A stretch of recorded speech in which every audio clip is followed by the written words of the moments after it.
Hello guys, नमस्कार, जोहार, आदाब, सत श्री अकाल। एग्जाम फाइटर नंबर पर आप सभी का बहुत बहुत स्वागत है साथियों, ग्रैंड वेलकम है।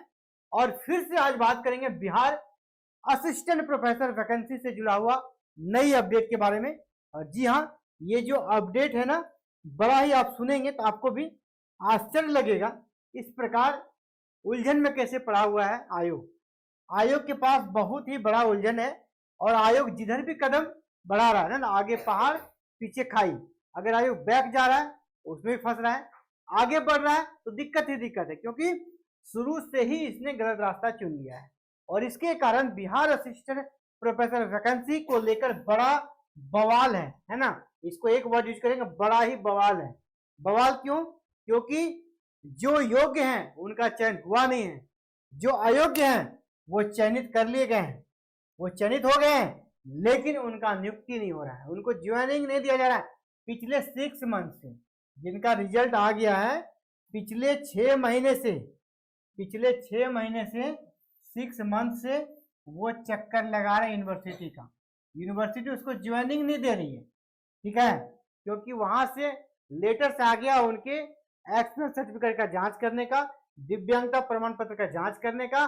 और इसी जांच के बहाने या क्या छुपाना है यूनिवर्सिटीज को, ये यूनिवर्सिटी जाने, इसी के बहाने फिलहाल अभी उनको ज्वाइनिंग दिया नहीं जा रहा है। जो पास हो गए हैं उनको ज्वाइनिंग मिल नहीं रहा है, और जो फेल हो गए हैं, वो जो डिजर्व करते थे, वो फाइट कर रहे हैं कि मेरा विषय होना चाहिए। यानी दोनों ही परेशान है। इसका समाधान क्या होगा, इस पर बात करेंगे। क्या फेल और क्या पास, सभी अभ्यर्थी हैं परेशान। इसको कहते हैं कि अगर आपकी नीति गलत होगी ना, आप किसी के साथ भला नहीं कर पाएंगे। आप सोच रहे हैं जो चयनित हुए उनके साथ भला हो गया, भला नहीं हुआ है। उनकी नौकरी कभी भी जा सकती है अगर गलत सर्टिफिकेट के आधार पर आज के समय में, गलत एक्सपीरियंस सर्टिफिकेट के आधार पर आज के समय में, गलत आप कास्ट सर्टिफिकेट के आधार पर, गलत दिव्यांगता प्रमाण पत्र के आधार पर अगर जॉब लेते हैं तो आपकी नौकरी आज 2 साल भले कर लीजिए, इसके बाद भी चली जाएगी। इस चीज को आप जान लीजिए, क्योंकि ये डिजिटल जमाना है। अब वो समय चला गया जो हर जगह आप मैनेज कर लीजिएगा, नहीं हो पाएगा, ठीक है। इसलिए जो ऐसा काम करते हैं, इस तरह का चीज सोचते हैं, उसको छोड़ देना चाहिए, ठीक है। नहीं तो फिर इसी प्रकार बवाल होगा। एक नियुक्ति प्रक्रिया जो 2020 में आरंभ हुई थी, आज 25 में भी लटका हुआ है। 5 साल में ये नियुक्ति प्रक्रिया क्लियर नहीं हो पाया, जबकि बीपीएससी, इसके पुरानी संस्था, आप देखिए, वो प्राइमरी टीचर या अपर प्राइमरी हो, इसकी लाखों में, हजारों में नहीं, लाखों में वो नियुक्तियां दे चुका है। कोई दिक्कत नहीं है, आराम से लोग जॉब कर रहे हैं। अब देखिए यहाँ पर क्या बवाल हो रहा है। अब इस मैटर्स पर हम लोग आते हैं, ठीक है। अब बवाल क्या है आप देख लीजिए।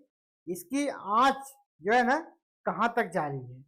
अभी फिलहाल आप देखिए क्या क्या नया नया यहाँ पर एक नई यूनिवर्सिटी का कहानी। पहले हम लोग है ना अलग यूनिवर्सिटी के बारे में देखे थे, आज हम लोग तिलका मांझी भागलपुर यूनिवर्सिटी से जुड़ा हुआ चीज को देखेंगे। यहाँ पर क्या हो रहा है ना कि जो एजुकेशन डिपार्टमेंट से लेटेस्ट आया था यूनिवर्सिटीज को कि आपको एक्सपीरियंस सर्टिफिकेट को जांचना है, इसको लेकर क्या हो रहा है। डीन प्रोफेसर सीपी सिंह की अध्यक्षता में 3 सदस्यीय कमेटी गठित हुई है। वो क्या करेगी, पुराने और नए शिक्षक के अनुभव प्रमाण पत्र की जांच करेगी कमेटी। पुराने किसको बोल रहे हैं, इसी वैकेंसी के पुराने, यानी जिसका सिलेक्शन पहले हो गया है, जो ज्वाइनिंग कर चुके हैं, जो सैलरी उठा रहे हैं, उनका भी जांच होगा। और वैसे हैं जो नए वाले जिनको अभी ज्वाइनिंग कराया ही नहीं गया है, उनको कहा गया कि पहले इनका सर्टिफिकेट जांच कीजिए तब इनको ज्वाइनिंग कराइए। ये कौन सा बात हुआ, आपको जांच करना था तो नियुक्ति के पहले करना था। नियुक्ति में रिजल्ट आप दे दिए हैं, बाद में यूनिवर्सिटी को कहना जांच, ये तरीका ही तो गलत है। जांच होना था जब फॉर्म भरा, जब स्क्रूटनी हुआ तो वहीं पर जांच होना था। स्क्रूटनी के समय वहीं पर यूनिवर्सिटी को उसी समय बोला जाता, जांच हो जाता।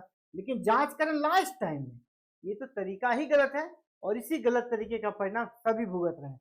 कौन कौन भुगत रहे हैं, चलिए नीचे बढ़ते हैं, इसके समाधान के बारे में बात करेंगे। देखिए, अगर यूनिवर्सिटी हम सबकी बात मान ले, ठीक है, यूनिवर्सिटी क्या आयोग, ये समस्या तुरंत खत्म हो जाएगा।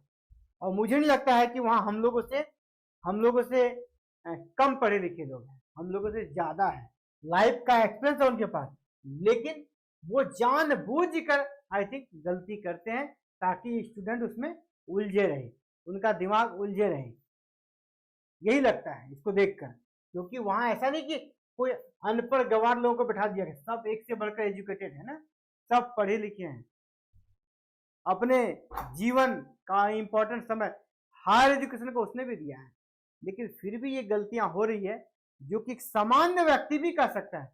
आपको ऐसा काम करना चाहिए, फिर भी ये गलतियां हो रही है। इसका मतलब यही है कि वो लोग जानबूझकर या तो लापरवाही कर रहे हैं या फिर वो इसको सीरियस नहीं ले रहे हैं। ठीक है, देखिए क्या बात है। तिलका मांझी भागलपुर यूनिवर्सिटी के पुराने और नए असिस्टेंट प्रोफेसर के अनुभव प्रमाण पत्र की जांच होगी। इसे लेकर विश्वविद्यालय में प्रक्रिया शुरू कर दी गई है। साथ ही दिव्यांगता प्रमाण पत्र की भी जांच की जाएगी। विश्वविद्यालय के प्रभारी कुलपति प्रोफेसर विमलेंदु शेखर झा के निर्देश पर रजिस्ट्रार ने 3 सदस्यीय कमेटी गठित की।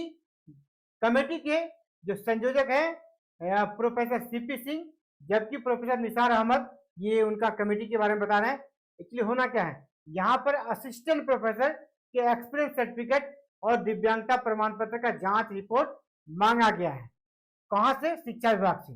सूत्रों के अनुसार विश्वविद्यालय प्रशासन ने आयोग से मिले असिस्टेंट प्रोफेसर के अनुभव प्रमाण पत्र की जांच कराए बिना कराए, है ना। पहले जो पुराने का जांच इसलिए हो रहा है ना, यहाँ जो लिखा पुराने वाले का जांच हो रहा है, इसके पीछे तर्क यहाँ पे ये है कि जो पुराने वाले थे उनका एक्सपीरियंस सर्टिफिकेट का जांच ही नहीं किया था और वैसे ही डायरेक्ट उनको ज्वाइनिंग करा दिया गया था। और सच यही है, यूनिवर्सिटी काम गलती नहीं माने, क्योंकि उनको जांच करना ही नहीं है। जांच करने का काम किसका है? आयोग का। उनको ही पहले करना था, यूनिवर्सिटी क्यों जांच करेगा? आपने उसको नियुक्ति का अनुशंसा कर दिया, यूनिवर्सिटी का काम है नियुक्ति लेना, अब वो उसका जांच थोड़ा करेगा। और ये लेटर बाद में आया है, यूनिवर्सिटी की यहाँ पर कोई गलती नहीं है, बिना जांच किए उसने नियुक्ति दे दिया, तो उस समय का जो परिस्थिति था उसके अनुसार उसने सही ही किया है, कोई गलत नहीं किया है। जबकि सूबे के अन्य विश्वविद्यालय जो है उसने एक्सपीरियंस सर्टिफिकेट जांचा था तब पोस्टिंग, हालांकि किसी ने जांचा किसी ने नहीं जांचा, लेकिन ऐसा लेटर आने के बाद अब सबका जांच होगा, सभी यूनिवर्सिटीज में जांच होगा। अभी फिलहाल यहाँ पे देखिए क्या हो रहा है, होम साइंस, म्यूजिक और अन्य कुछ विषय है जिसमें असिस्टेंट प्रोफेसर की पोस्टिंग रुकी हुई है, इनका रिजल्ट आ गया है। विश्वविद्यालय में आयोग से होम साइंस, संस्कृत, संगीत विषय में असिस्टेंट प्रोफेसर मिलने से महीनों बीत चुका है। यहाँ पर यूनिवर्सिटीज को होम साइंस, संस्कृत और म्यूजिक के असिस्टेंट प्रोफेसर अलॉट हो चुका है, इनको यूनिवर्सिटी अलॉट हो गया है, लेकिन पोस्टिंग के नाम पर अनुभव प्रमाण पत्र की जांच का हवाला दिया जा रहा है। विश्वविद्यालय में यह प्रक्रिया करीब 3 माह से ज्यादा समय से चल रहा है। उक्त विषय के असिस्टेंट प्रोफेसर अपनी पोस्टिंग को लेकर विश्वविद्यालय का चक्कर लगा लगा कर थक चुके हैं। अधिकारी पोस्टिंग के नाम पर अनुभव प्रमाण पत्र की जांच कर हवाला दे रहे हैं, मामला राजभवन तक चला गया है।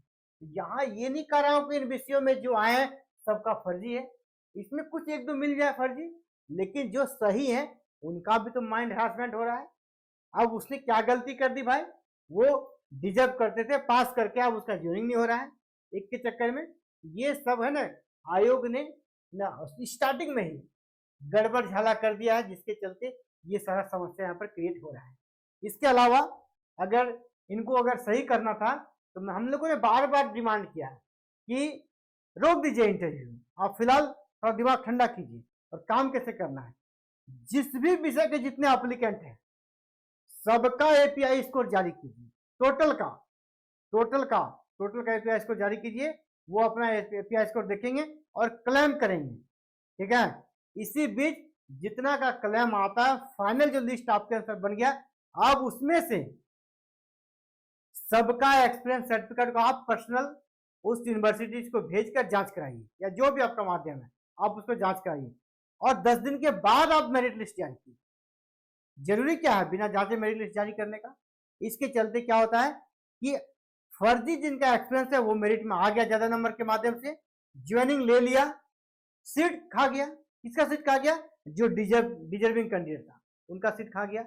अब बाद में उसको आप हटा भी दीजिएगा तो वेटिंग लिस्ट का प्रोविजन है नहीं, वेटिंग लिस्ट का प्रोविजन नहीं रखे हैं, तो जब बाद में आप उसको हटा भी देते हैं, जेल में भी डाल दीजिए, लेकिन वो पोस्ट जो था ना खाली रह गया ना, इससे घाटा किसको लगा? जो डिजर्विंग कैंडिडेट था उसको जॉब नहीं मिला, जो गरीब गुरबा के बच्चे सरकारी यूनिवर्सिटी में पढ़ने गए थे उनको टीचर नहीं मिला।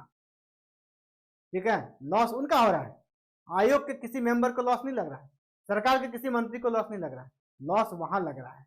एक गलती, और सिर्फ एक विषय की बात नहीं है, ऐसे सभी विषय में हो रहा है। तो बहुत बड़ा यहाँ पर कह सकते हैं गलती हुआ स्टार्टिंग में, इनको अभी भी सुधार लेना, अभी भी हो जाएगा, अभी भी उपाय है, अभी भी जो बचे हुए विषय है उनका आप ऐसे कर दीजिए जिस प्रकार कि पहले मेरिट लिस्ट बनने से पहले एक्सपीरियंस सर्टिफिकेट का जांच कर लीजिए और सभी का एपीआई इसको जारी कीजिए। जितने एप्लीकेंट है चाहे उनका बीसी नंबर क्यों नहीं आ रहा है, आप उनका एपीआई इसको दे दीजिए, जारी कर दीजिए, जैसा कि जेपीएससी ने किया झारखंड में, सबका किया था, अदर जगह भी ऐसा होता है, अब भी कर दीजिए। इसके बाद सबका एक्सपीरियंस सर्टिफिकेट को जांच कर लीजिए यूनिवर्सिटी वाइज, उसके बाद आप फाइनल मेरिट लिस्ट निकालिए और तब इंटरव्यू लीजिए। बाकी विषय का ये डिमांड रहेगा, सभी स्टूडेंट की तरफ से ये डिमांड है, एग्जाम फाइटर नंबर उनका। दूसरा ये तो हो गया करंट। अब जिस विषय में हो गया उसका फिर से आप रिव्यू कीजिए,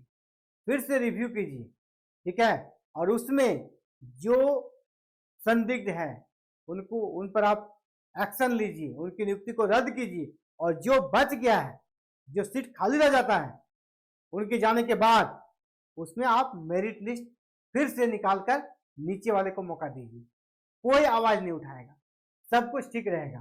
ठीक है, लेकिन ये हो नहीं रहा है, हो रहा है कुछ अलग ही, जिसका कोई आदि ना कोई अंत है, बस ऐसे ही चल रहा है। अब यहाँ पर और देखिए मामला, अभी आपको देखिए राजनीतिक विज्ञान असिस्टेंट प्रोफेसर जुलाई में विश्वविद्यालय आवंटित हुआ है। जो पॉलिटिकल साइंस है उनको जुलाई में ही आवंटित हो गया है, लेकिन यहाँ पर क्या हो रहा है, बिहार राज्य विश्वविद्यालय सेवा आयोग के चयनित 9 असिस्टेंट प्रोफेसर को जुलाई 2025 में ही टीएमबीयू तिलका मांझी भागलपुर यूनिवर्सिटी आवंटित कर दिया गया है, लेकिन 4 महीने बीत जाने के बाद भी उन लोगों का अनुभव प्रमाण पत्र की जांच अब तक शुरू नहीं हो पा रही है। आयोग से 9 असिस्टेंट प्रोफेसर टीएमबीयू को मिला है, इसमें असिस्टेंट प्रोफेसर का नाम दिया गया है, लेकिन अभी क्या है, उनके एक्सपीरियंस सर्टिफिकेट के जांच के नाम पर उनका काम आगे बढ़ नहीं पा रहा है ना, जांच हो रहा है। ठीक है, अभी यहाँ 3 दर्जन से अधिक पुराने और नए शिक्षकों के दस्तावेज की जांच होगा। अब यूनिवर्सिटी को जिम्मा दिया है और यूनिवर्सिटी इसमें निर्णय कर रहा है। ये आयोग को अपने स्तर सब कुछ क्लियर करके भेजना चाहिए, मैं तो गलती आयोग का मानता हूँ। ठीक है, यूनिवर्सिटी आप फाइनल दे दिए ज्वाइनिंग के समय, अब होता है क्या, फाइनल आप दे दिए हैं ज्वाइनिंग के समय में, एक तरह से अभी क्या होगा ना कि जो स्टूडेंट है अगर उनका फर्जी ही है, मान लीजिए किसी का फर्जी है, अब वो ज्वाइनिंग ले लिया, अब उनका सोसाइटी में क्या इज्जत, समाज में क्या इज्जत बन जाता है, उनके लिए उनका अब मानसिक स्तर कितना हाई है। और अचानक से अगर ये पता चले कि वो फर्जी है और उनको आप जेल में डाल दिए, उन पर केस कर दिए, तो हो सकता है ऐसे लोग सुसाइड भी कर सकते हैं, है ना, ऐसे लोग सुसाइड भी कर सकते हैं। तो आप को अगर हटाना है स्टार्टिंग में हटा दीजिए, कोई दिक्कत नहीं है, आप जॉब दे के जॉब से फिर निकालिएगा, तो जिनको दिए हैं उनके साथ भी दिक्कत हो रहा है, और जो डिजर्विंग कैंडिडेट है जो सेलेक्ट नहीं हो पाए उनके साथ आपने दिक्कत तो किया ही है। जो सेलेक्ट हुए हैं उसमें से कुछ सही कैंडिडेट हैं जो कि एक्चुअल में अपने सही मार्क्स के साथ सेलेक्ट हुए हैं, वो भी उनके साथ पिस जा रहे हैं, है ना, गेहूं के साथ जैसे घुन पिस जाता है वो भी पिस जा रहा है। अब ज्वाइनिंग नहीं दिया जा रहा है, उनका सर्टिफिकेट जांच का बहाना दिया जा रहा है, तो वो भी तो फंस रहा है उसमें जो कि रियल कैंडिडेट है। माइंड फ्रस्ट्रेशन हो रहा है। ये जो बवाल है ना, इस बवाल का अंत आयोग ही कर सकता है। आयोग से हाथ जोड़कर विनती करते हैं कि प्रक्रिया आपको पता है सर, हम लोग छोटे लोग हैं, है ना, आपके सामने बच्चे हैं, आप वहाँ अनुभवी लोग बैठे हैं, आपको सब पता है कैसे सही होगा। आप अपने दिमाग से एक बार सोच के देखिए और काम स्टार्ट कीजिए, सब कुछ सही होगा। और ये आने वाला वैकेंसी के लिए रोड मैप भी बनेगा, आने वाला वैकेंसी के लिए रोड मैप भी बनेगा। तो साथियों ये बड़ी कह सकते हैं अपडेट और फ्रस्ट्रेशन करने वाला अपडेट था, लेकिन हमारा काम है सारे अपडेट को आपके सामने रखना ताकि आप अगली वैकेंसी के लिए अपने आप को उस लेवल तक तैयार रखें और आवाज आयोग तक पहुंचाने का आपने अच्छा काम किया। आयोग इसको सुने और आयोग आत्ममंथन करे, इसमें सुधार करे ताकि आगे कोई दिक्कत ना हो। बिल्कुल ट्रांसपेरेंट तरीके से वैकेंसी आए, क्योंकि बड़ा मेहनत से लोग यहाँ तक पहुंचते हैं और किसी छोटी गलती के कारण डिजर्विंग कैंडिडेट अगर आउट हो जाते हैं और जो डिजर्व नहीं करते वो अगर इन कर जाते हैं तो बड़ा दुख होता है। व्यवस्था पे शक वहीं से शुरू होता है। आप फिजिक्स का देख लीजिए, सोशियोलॉजी विषय में देख लीजिए, जिसका कि चयन करने के बाद आयोग ने खुद हटाया है, यानी आयोग ने अपनी गलती मानी है, ठीक है। नियुक्ति करने के बाद आयोग ने खुद उसकी नियुक्ति भी रद्द की है, लेकिन आयोग एक व्यक्ति को हटा देने से काम नहीं चलेगा। यहाँ इस प्रकार की बहुत सारी चीजें हो चुकी हैं, तो सबको हटा पाइएगा, सबको हटाइएगा, कब हटाइएगा, ये सारा बड़ा सवाल है और कसरत अबूझ पहली बनकर रह गया है। तो फिलहाल साथियों इस वीडियो में इतनी ही बात करेंगे और आगे जैसे भी कोई अपडेट आती है बैट से जुड़ा हुआ, आपको पता है बिहार में बैट आने वाला है और बैट आएगा, इस चीज को आप याद रखिएगा। अगली जो वैकेंसी है ना उसके पहले बैट आना है, तो बैट से जुड़ा हुआ कोई भी इंफॉर्मेशन आगे आता है इसकी सूचना आपको हमारे चैनल पर मिल जाएगी। और अपकमिंग असिस्टेंट प्रोफेसर जिसका चांसेस है एग्जाम बेस्ड होने का, उससे जुड़ा भी कोई अपडेट आता है आपको इसकी सूचना दी जाएगी। तो इन सभी सूचनाओं को पाने के लिए क्या करना है, छोटा सा काम बिल्कुल फ्री में, चैनल को सब्सक्राइब कर लीजिएगा, बेल आइकन को प्रेस करके ऑल बटन को भी क्लिक कर लीजिएगा ताकि फर्दर जो भी वीडियो अपलोड करूं बिहार असिस्टेंट प्रोफेसर या बैच से जुड़ा हुआ आपको इसकी नोटिफिकेशन मिले और आप उन सूचना से खुद को रूबरू रख सकें, खुद को अपडेट रख सकें। Thank you.